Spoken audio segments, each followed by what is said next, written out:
Call the school board meeting to order. Great. We will start with a roll call, then there with Amanda.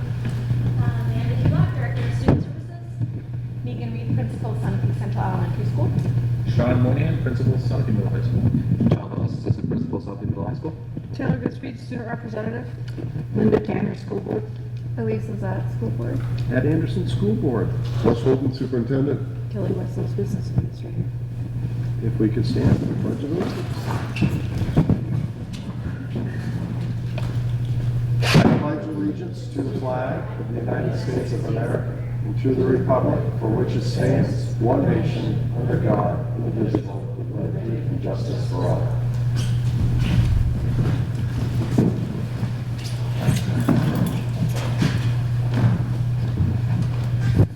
We're going to move on to, we'll wait a minute for Amanda.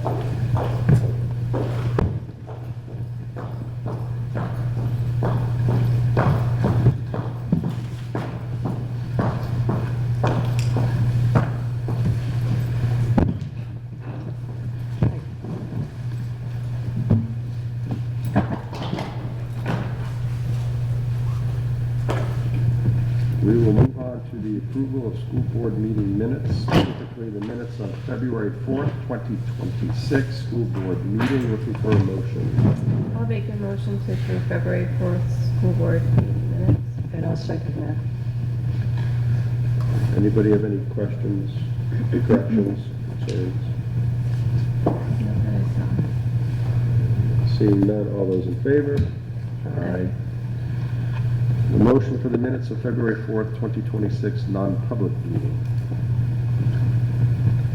I'll make a motion to approve February 4th non-public meeting minutes. I'll second that. Questions, comments, concerns, or corrections? Seeing none, all those in favor? Aye. And lastly, the minutes of February 19th, 2026, open enrollment public hearing. I'll make a motion to approve February 19th open enrollment public hearing minutes. I'll second that. Questions, comments, concerns, or changes? Seeing none, all those in favor? Aye. Move on to the agenda review. Agenda is good as written. Thank you. Move on to public forum in accordance with policy BEDH. Unfortunately, we do not have anybody in the audience, so we will move on to the presentation of the SEES playground proposal. So we are really excited to be presenting this to you tonight. I know we have talked about potential playground and what that may look like, and I know Patrick, when he was here as a principal, did some work on it. Megan has stepped into that role and doing a phenomenal job down there. One of the things she picked up and sort of walked into was this playground. And we have been working with a company, the Unit Play, and they really are, they've done some great work with us. And so there's a rep up here in New Hampshire. He's been out to the site a few times. He's been good with communication going back and forth. Megan has put a committee together, and based upon all that work, we've come up with a design and a plan. And so one of the things that this company does is it sets you up with a website. And so here's you have your homepage, and I'm just going to get right into it, but I'll give you a little bit of a summary. Again, we'll share this link with you when it goes live. We'll talk about when it goes live in a little bit. But it's going to talk to you about what's going into this playground, and about spinnings and pathways and structures and activities and creative play space. And it just is a real nice summary of what we're hoping to be able to do. And so let's just make sure we all understand what we're talking about. This is a picture of the current playground structures themselves, the playground area. You can see the parking lot here. This is the lower area that currently has some structure in it now. We'll talk about what's going to be going there. This is that flat area that we put in when we did the renovation. We flattened it out, we moved our outside playground, we put a path up here.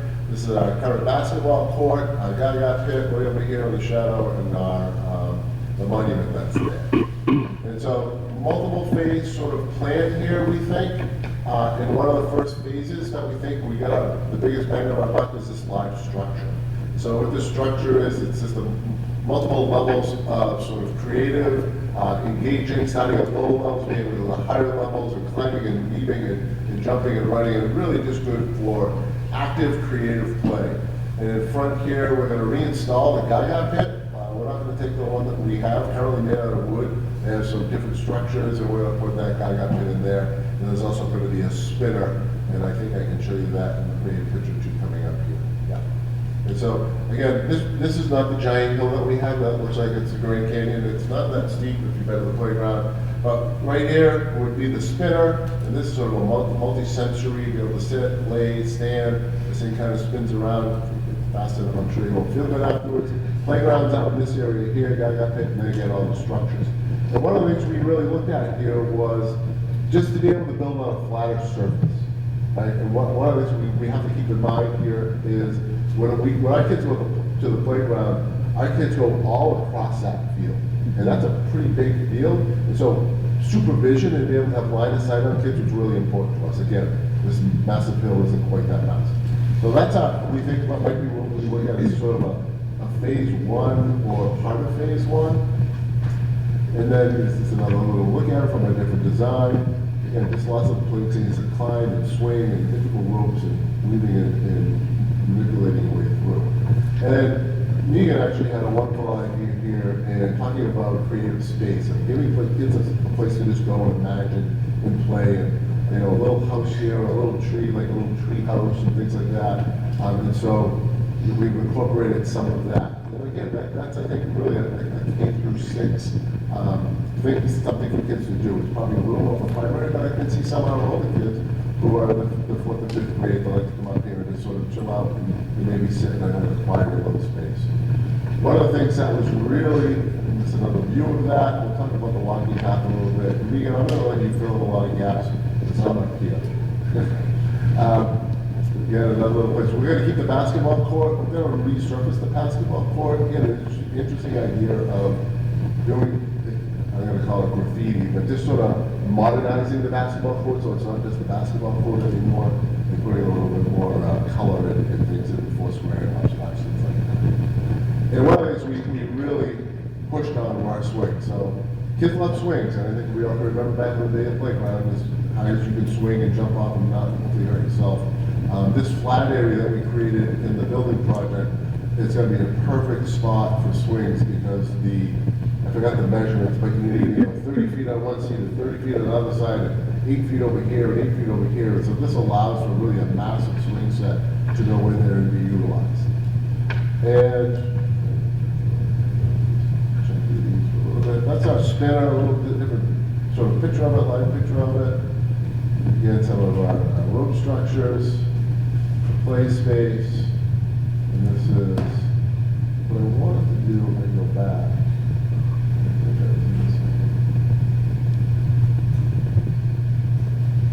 So one of the things that was implemented this year, either this year or last year with Bonnie Cruz is this walking path. And so kids actually come out here and do laps around this walking path.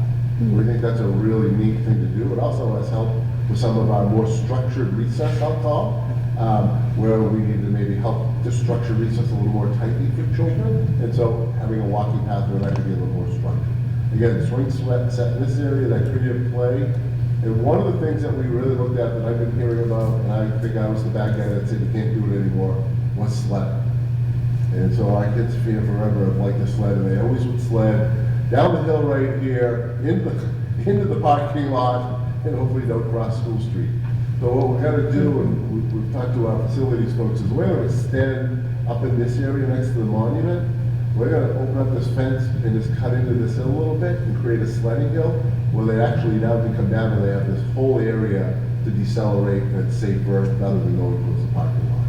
So we do see this as probably a multi-phase plan. I know we're working with the SBTO and all that. We can talk about that a little bit more, but it's really exciting to have a design that people are excited about, people are getting behind, and now we have a target and we'll go from there.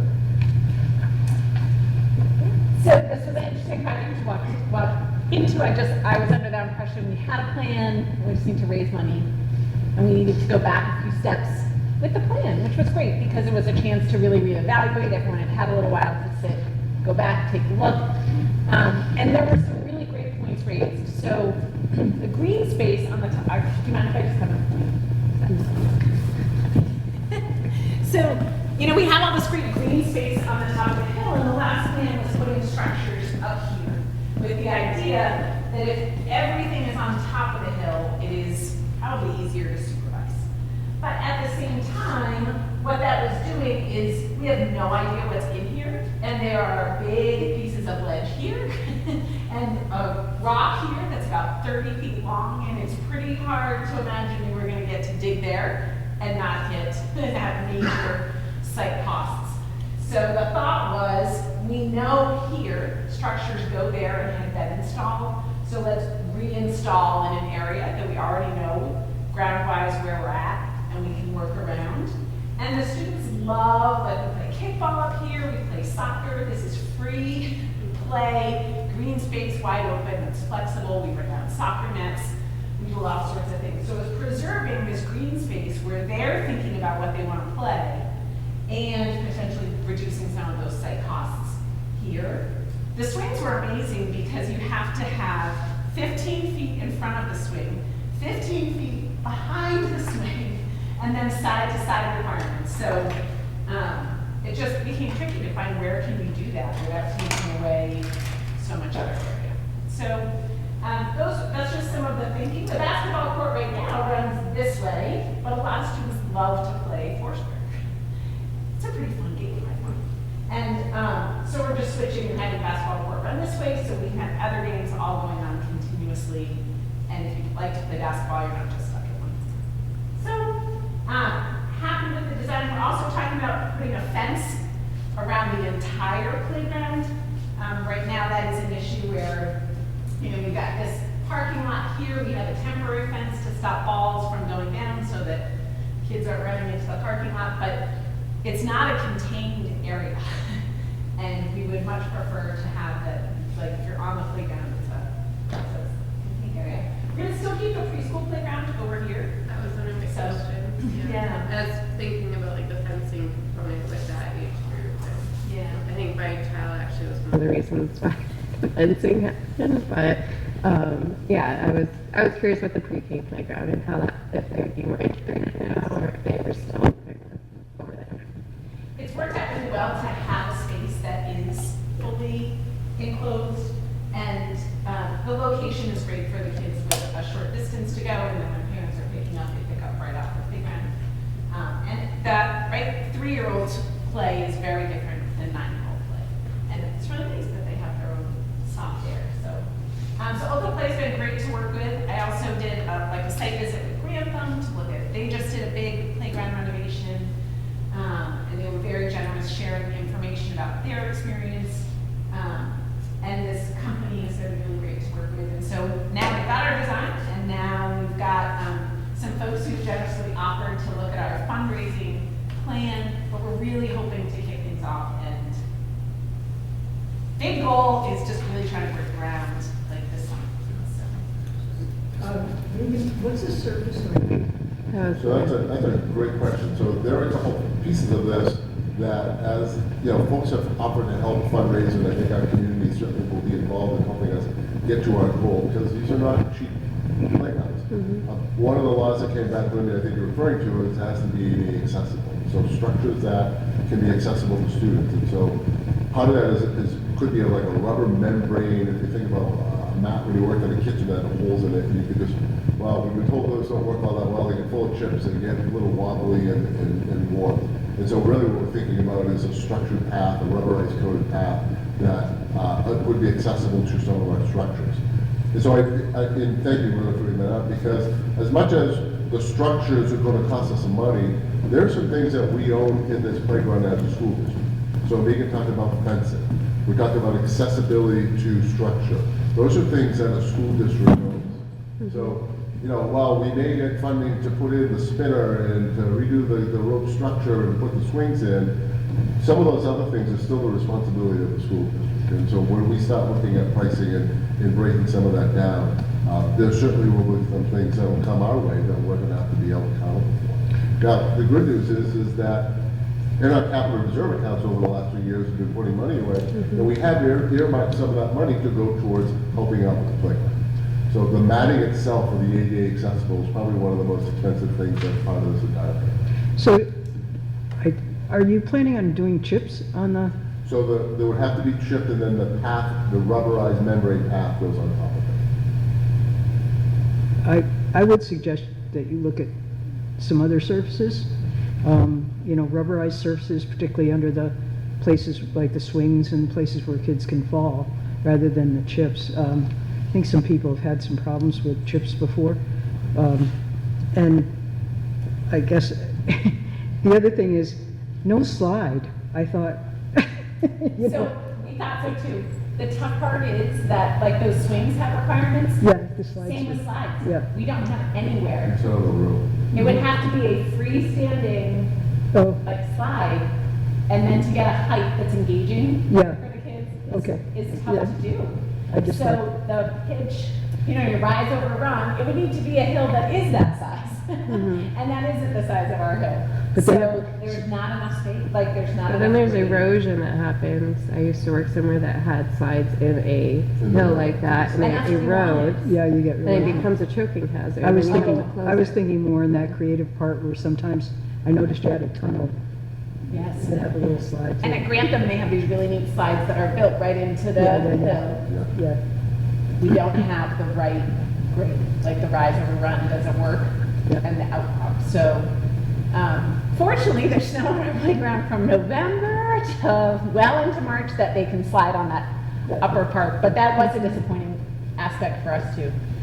And it, just space-wise, what it would eat up to have a freestanding slide that you walk up and slide down.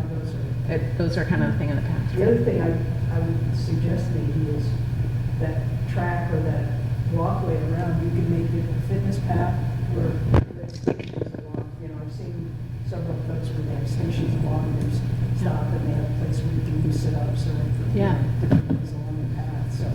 And Mrs. Cruz has times where she puts out signs for different things. It's trying to keep some of the area really flexible so that it doesn't, we haven't put up a structure to do a tune-up bar where they're loving to play kickball. And now you've got things that they're running into and having to think about. So all these different things to balance, right? There's a lot to think about with the playground. And there is a fitness trail between the two schools that has different stations Yeah. where you can do some of those pieces that are used in PE classes. So what's the, Estimated final number. Oh, we were having so much fun. So there was, I think structurally, right, we're just talking about the structures themselves. So the guy got the spinner, the springs, the little playhouses, you're close to probably 300,000, Okay. right? And then we start adding on the path, ADA accessible, to get up the hill with a switchback, right?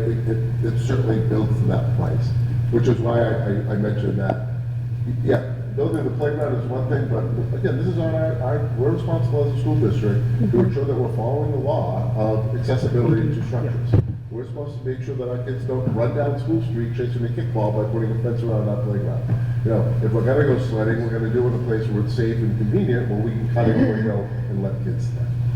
So there are some expenses that we're gonna have to pick up here. We don't have a final number. We've been somewhat, I'm not gonna say negligent, but intentionally not asking for, because some of that stuff is gonna change as pricing changes as we go further and further down the line. Yeah. And if we're gonna phase this in, which is a potential, right? If we go out and we ask for 300,000, and we get all $300,000 before summertime, then we have to think about, okay, structure. Then maybe the next phase is another $100,000, and that's path and ADA accessibility. And then maybe there's a third phase after that. But having like just an estimate of starting point was helpful, so. Would be helpful. And 300,000 is actually pretty reasonable for all of that. It's not, That's our thought. it's not bad. It's not bad. So, again, a lot of credit to Megan and the team that she put together over there. We're really happy with the company. Once we get a little more information working with fundraising, we'll send this link around and this will go live. And we'll be able to donate right on this link, I believe, as well. Is that accurate? Yeah, so the website can become kind of a Yeah. great tool Platform. to use for people to stay updated, see our progress, access the donating, and that is 100% taken care of by Openway. That's great. Like, they did all of that. I love the size of it because I think getting the kids spread out is better than having everybody confined from ages, fifth grade all the way down. Is there any concerns about having the appropriate amount of personnel to manage the kids there? Because I know with the teachers that having their prep times and stuff, that sometimes get interrupted for stuff like this. Do you see any concerns in that area? So that's always great now, being there for this period of time and seeing. So we have, at recess, we always have 2 assigned people there for recess duty. And so that helps having those 2 different areas. And then we end up with, based on student needs, other paraprofessionals on the playground. And so I felt, I understand that it might be ideal to all be on level, but then there's so many things that you miss out on. And I think we are able to provide appropriate supervision with some different zones and teachers moving right through that top part, and then other people, you can see really well, like from the top of the hill looking down into that structure area. This is the current footprint right now. Exactly. So we've done it. Yeah. Yep, we're used to it. And just another tidbit, right, with those structures, it's like how many kids can actually play on that at one time? That becomes a thought. And that has a capacity for 40. So we were really pleased with that. Yeah. Because when you think, anytime you're lining things up, you're like, well, really, how many at a time are on that? So it's very clever the way they've put it together. And it's designed to create like reach and challenge. So that, right, if there's monkey bars that 5th graders don't even have to leave the ground, that's not a whole lot of fun for them. This provides gradation and some of that physical challenge for all different levels. Is So there, that area right there is designed to be up. 40 students could be there at a time. is there one recess or multiple recesses? We do 3 recesses. So there's a K1 recess, grades K and 1, a 2nd and 3rd grade recess, and a 4th and 5th grade recess. And then preschool is on their own schedule. And what's the So- average length of a recess? So we're 25 minutes.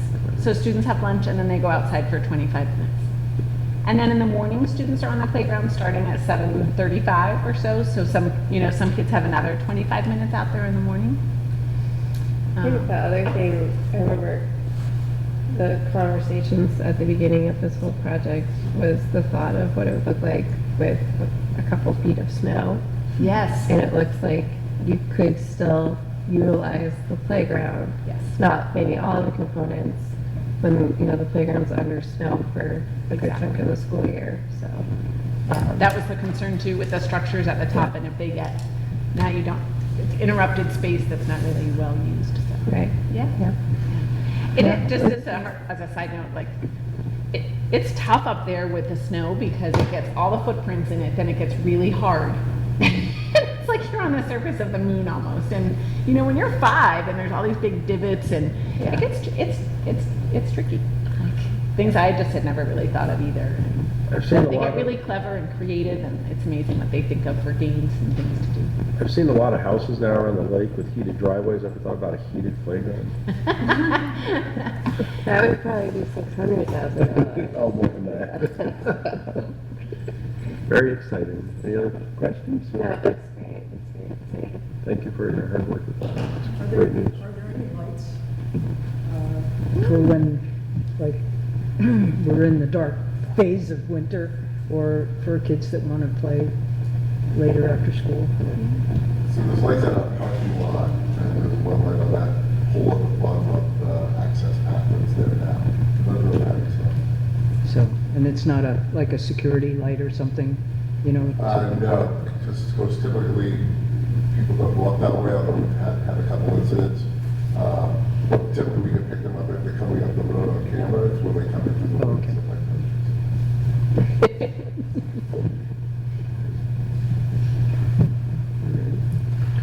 that. School update, student representative. Okay, so we had sports awards for middle and high school sports past 2 days. We had Sam Holbovich won Ski Meister for the 2nd year in a row, which is pretty exciting for him. NHS is working on their dance fundraiser that'll go on at the Sherb at the end of the month. And student council is planning the walk-in for the beginning of April, which is pretty exciting for high schoolers. And something that was really well populated last year, so we're looking forward to it. Is the end of the year coming quick for you? Yeah, I mean, graduation would be great to, come a little sooner than we hope, but, just throwing that out there and just saying. June 5th would be great. Push for the early graduation. Yes, there might still be snow at that time this year. Questions? SCES? So, since I was here last, we hosted our annual spelling bee. Some people might wonder, do we still do spelling bees? Yes. And we had a number of brave finalist participants, and Morgan Apley, a 5th grade student, was this year's winner. And on Friday, February 13th, our staff, parents, and students delivered 60 Valentines to seniors in the community. Each class contributed to the bags, which were then delivered by a team of parents and students. And Loretta Dewey, who substitutes at our school regularly, organized this very meaningful effort. And we've received many thank you notes from the seniors, which is great modeling for our students as well about showing gratitude. So it was really just a wonderful endeavor, and we're happy to connect with the seniors in our community. We're kicking off a new co-curricular activity right now, a 3D printing club. So we have 10 students who meet weekly with Heidi Doyle, our librarian, to learn new skills in innovative technology. Starting this month, Officer Bover from the Sunapee Police Department is providing instruction for our 5th grade students through LEAD program, Law Enforcement Against Drugs and Violence. And the lessons focus on bullying, violence prevention, and substance abuse education. We're happy to see so many community members walking at the Sherburne Gymnasium. So I don't know how many people are aware how many people do that, but on Tuesdays and Wednesdays and Thursdays, there's a pretty good population of folks who come in and use our Sherburne Gym to walk. Before vacation, we hosted Jump Rope for Heart, and with the help of the Unified Arts teachers, the event was a huge success. We raised $4,000 in support of the American Heart Association, and in her time at Sunapee, Mrs. Cruz has raised over $100,000. Really neat. Our days continue to be filled with really meaningful learning, and as we approach the end of the 2nd trimester, which is Friday, it's exciting to see the academic growth that the students are making. This was a really big window from 1st trimester to 2nd trimester. And we are focusing on strengthening our curriculum and have used professional development time to backward plan for mastery and most essential skills and content, and really evaluate that we're conscious about that. We've started a curriculum committee, and we kicked that off by collaborating with the principal of Bridgewater Hebron Village School, because they're going through a lot of the same process. And I think the committee members were really excited to not just be in the work in a vacuum in our school, but to be connecting with other schools who are doing this work. And our next meeting later this month will set goals of the committee and kind of where our priorities are for the curriculum. And then we've asked each teacher to articulate where they're at, and so then we can look at it and see where we've seen some common threads that we can build on, but where are we seeing those priority areas. And we've started this great model, I don't know if I've spoken about it, but the SPTO, with our student voice, we had talked about, do we want to have a student representative go to SPTO meetings, but at this age it's a little trickier, so we came up with the idea, let's have the SPTO representatives come to our kids. So tomorrow, some folks from the SPTO, Elise and maybe others, will come in and talk to our students about planning some upcoming events, about volunteering at the Kids Vote that we have on March 10th at the ballots. We're collaborating with the town, so the kids will get to vote on the color for the beach and transfer station stickers. The students will get to vote on the shape of the dog tags in town this year, and a couple other things for our school. So genres of books they want to see in the library, and playground components. And those votes, some of those categories were determined by the 5th graders. So it's fun. Very neat. Thank you. Moving on to SMHS. It feels like we're just here. February's a short month, and then we had vacation, but still a lot going on. Taylor hit some of the high points, which is good.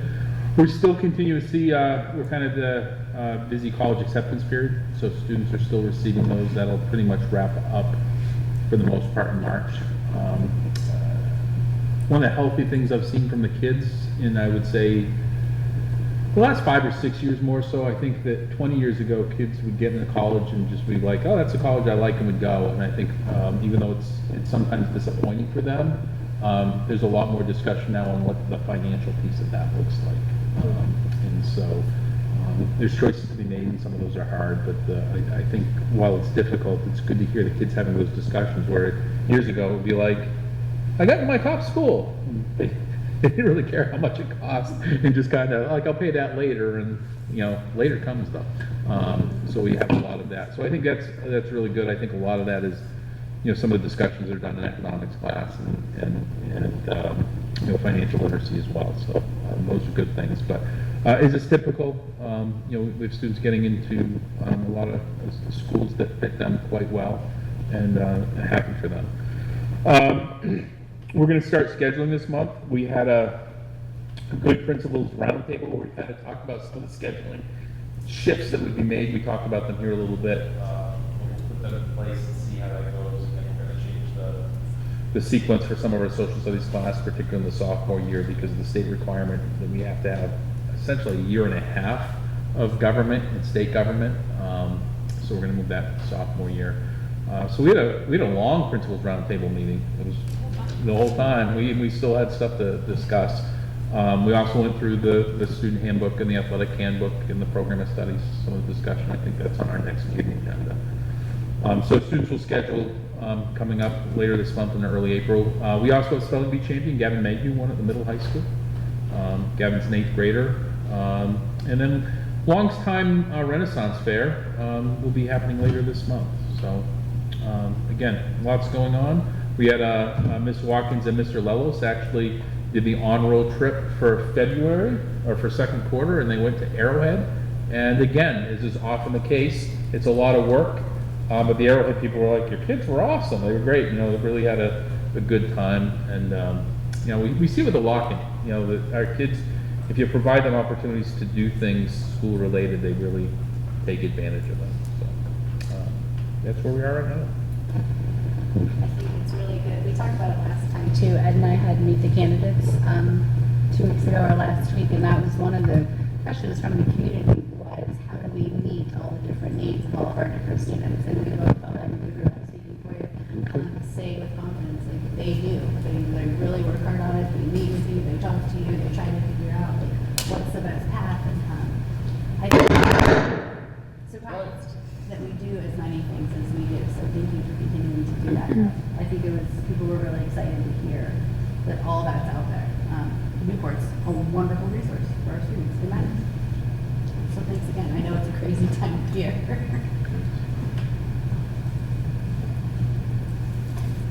Thank you. Superintendent update. Thank you. My understanding was John needed a little tutorial on the rope tow issue. Was there a rope? He wasn't great. I kept on my fingers and kids made it up. So you got proficient. Just reminding everyone, obviously, voting next week. I've received several phone calls this week from folks within our community. Some folks that are voting absentee, some folks just asking questions.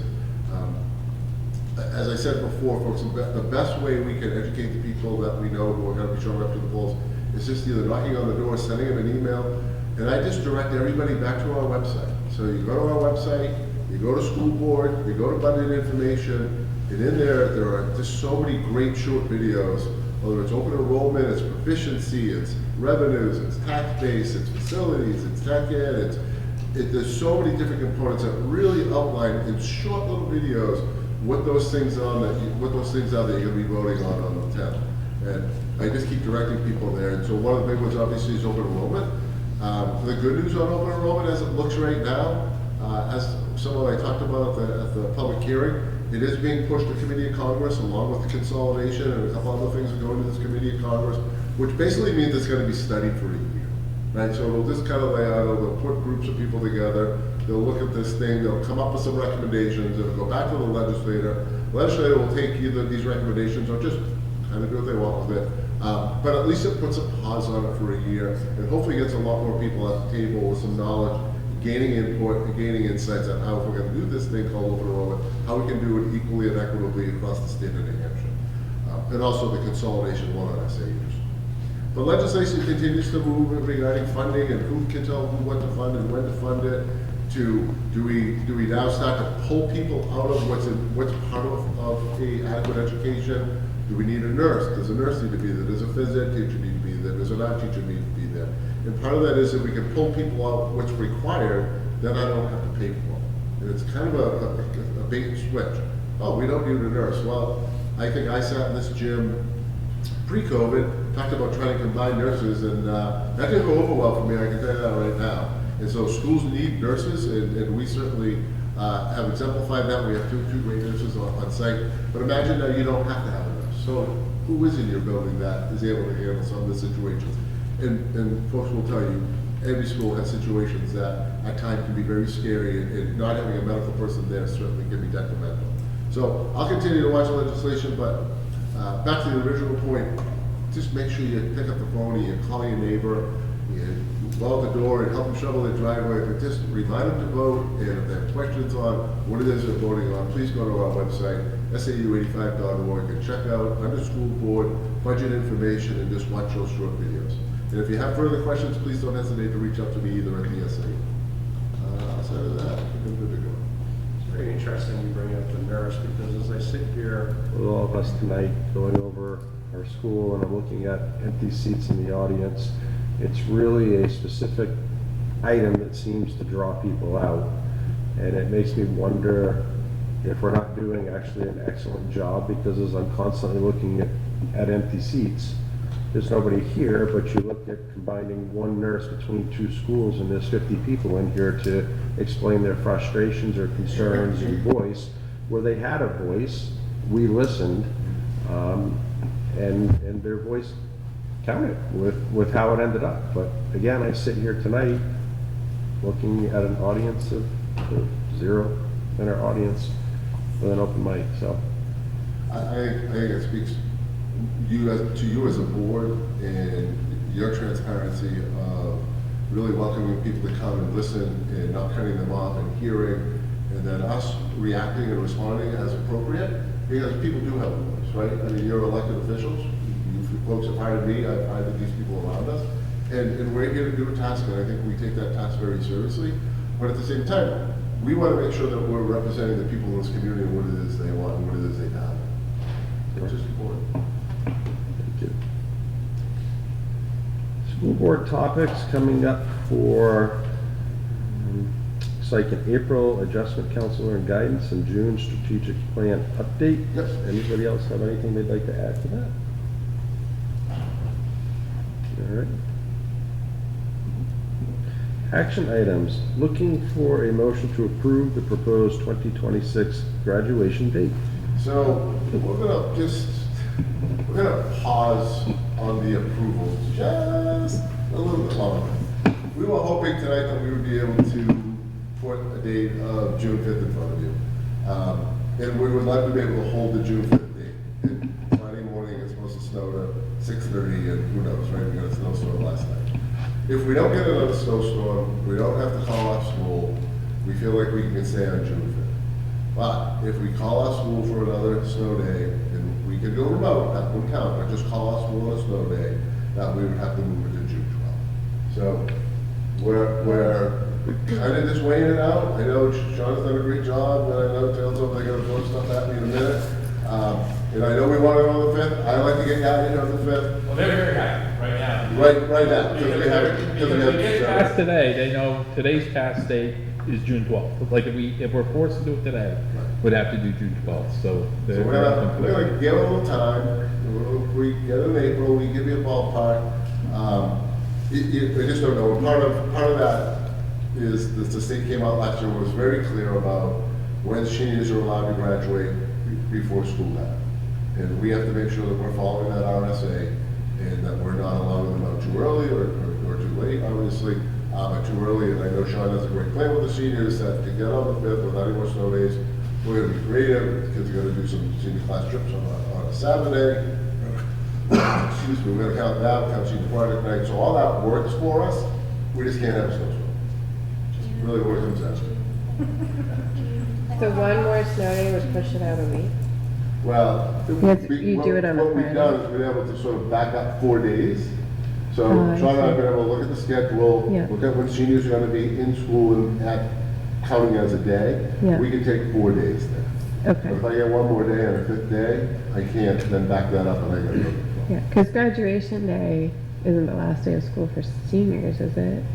Like, they don't go to school on graduation day and then go They have graduate? practice that week for, Okay, So so that that week, counts. so graduation week, we really, they come to school every day. So Friday is actually the graduation day. Okay. And we actually, we're practicing for graduation that day. Thursday is class day. We do Oh. class day on that Thursday. We practice that day. Usually the Wednesday before we leave, they come in, we have a field day. Okay, So, you know, they're good. But if we end on Thursday, if we have one more snow day, we're gonna go on a Thursday. We can't be 2 weeks back, Mhm. you know, on that. You know, when it's, Wednesday's kind of really, which is where we are right now. Wednesday is tricky as it is. yeah, And so that requires us, like I say, we'll count a senior trip day on a Saturday as a school day for them. So we can do that. And some years it's easy. The seniors will be like, yeah, we don't want to do that. And then we would go to the 12th. But the senior class is very unified. That'd be a good word. Unified of, we'll try to do what we can. They also understand if we have one more snow day, realistically, if we're getting out the 18th, the 12th is a day that makes sense. But they don't want to be getting out you know, everybody else gets on a Tuesday and they leave, like, get out 3 days before them. That's kind of a hard pill for them this fall as well, so. They've been great about it. So I guess I don't understand if it's the 5th and then you miss one day, you jump a whole week to the 12th. so I go 30 hours under 5 days, according to the state law, right? And so Sean and I, as you said, worked out that right now we're on the 17th, 16th, the Wednesday, whatever that is. Yeah. So I can bias back to where we're within inside that 30 hours, 5 right now, but I can't do that with one more day. Okay. And we're always on a Friday, so we're Yeah, we are. traditionally, that's the thing, we could do it a different day other than that Friday, Wednesday and Thursday that week. but we're always traditionally a Friday, yeah. so people can come, yeah. Has this been a problem before? Like, that we need to look at it next year and preventatively pop out the week? The state has gotten stricter on it. Yeah. So I think the state's gotten stricter, and which is okay, and so, what makes it easier, again, if we just said the 12th, that's very easy, we don't have, you know, again, if we're looking at, hey, we wanna know way ahead of time, and we said the 12th would do it, For but, next year's class, Taylor. not but just- yeah, so even for next year's class, I'll just use a Friday the 14th sounds great, until you're like, well, could we do the 7th? You know, you know, if 32 things fall correctly, sometimes you can do it the 7th. Will you send a note out to senior families? We will when we have the date, yeah, just so, wait till we- you know, once we have that, we'll send that out. Okay. I mean, everybody's probably told their families, like, hang tight. I've had phone calls, Okay. yeah, I get phone calls, For people listening, I haven't seen it, so, like, I'm asking for personal reasons. yeah. June 5th, June 5th. And again, a lot of them, the parents are the same way, hey, it would be really great to have the date, and I'll say, yeah, I can set it today, and it's June 12th. Yeah. Like, but it could be June 5th, I'm like, maybe, you know, we'll wait.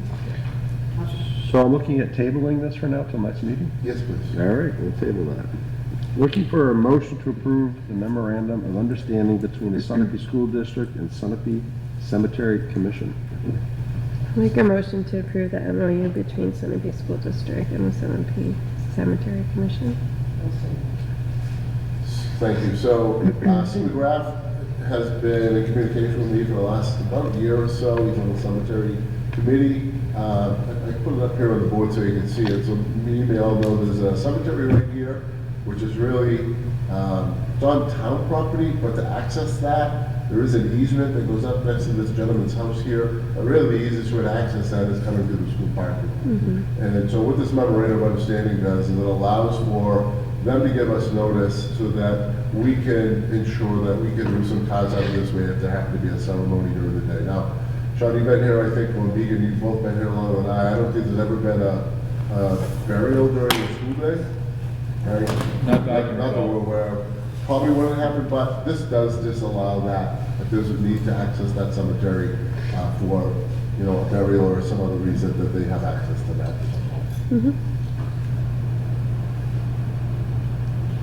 I don't see any concerns.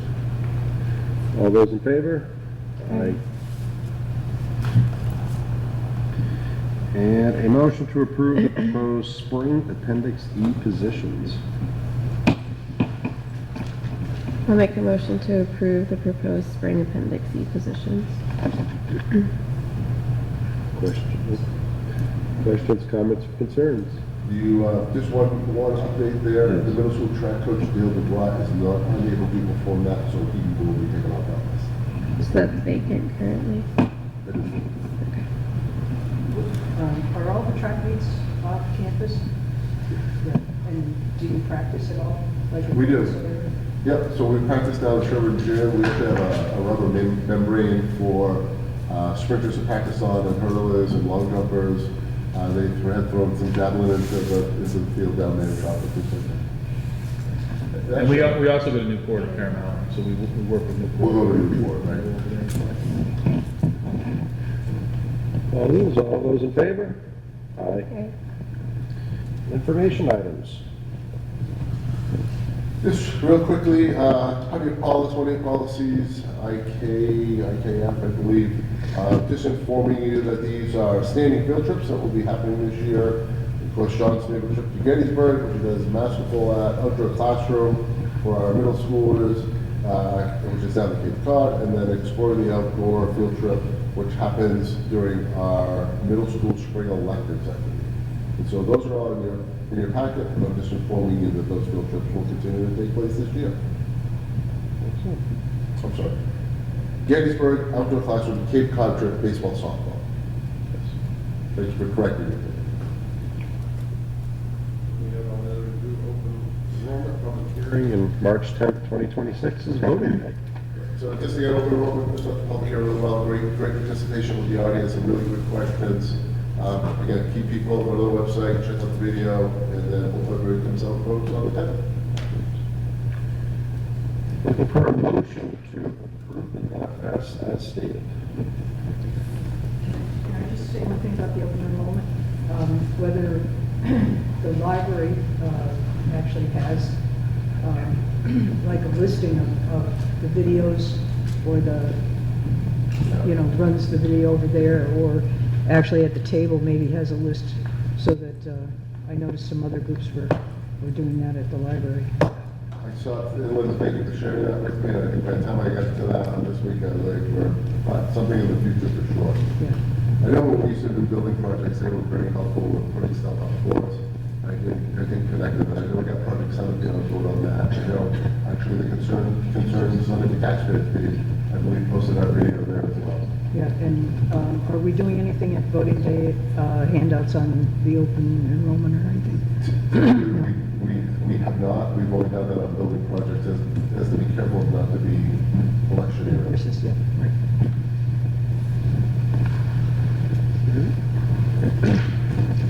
Looking for a motion to approve the manifest as written. I'll make a motion to approve the manifest as written. Questions, comments, concerns, changes? Oh. Seeing none, all those in favor? Agenda items for next meeting. We'll have certified teachers, certified administrators, you'll have school board reorganization, you'll have handbooks, and you have a presentation from our local guidance departments and our adjustment council. Excellent. I'm going to ask you to, we can do it right here, to go into a quick, public, one quick topic.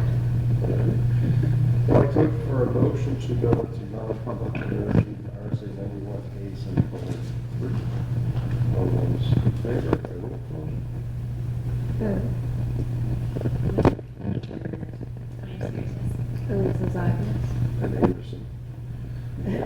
adjourn after this, non-public, so we will close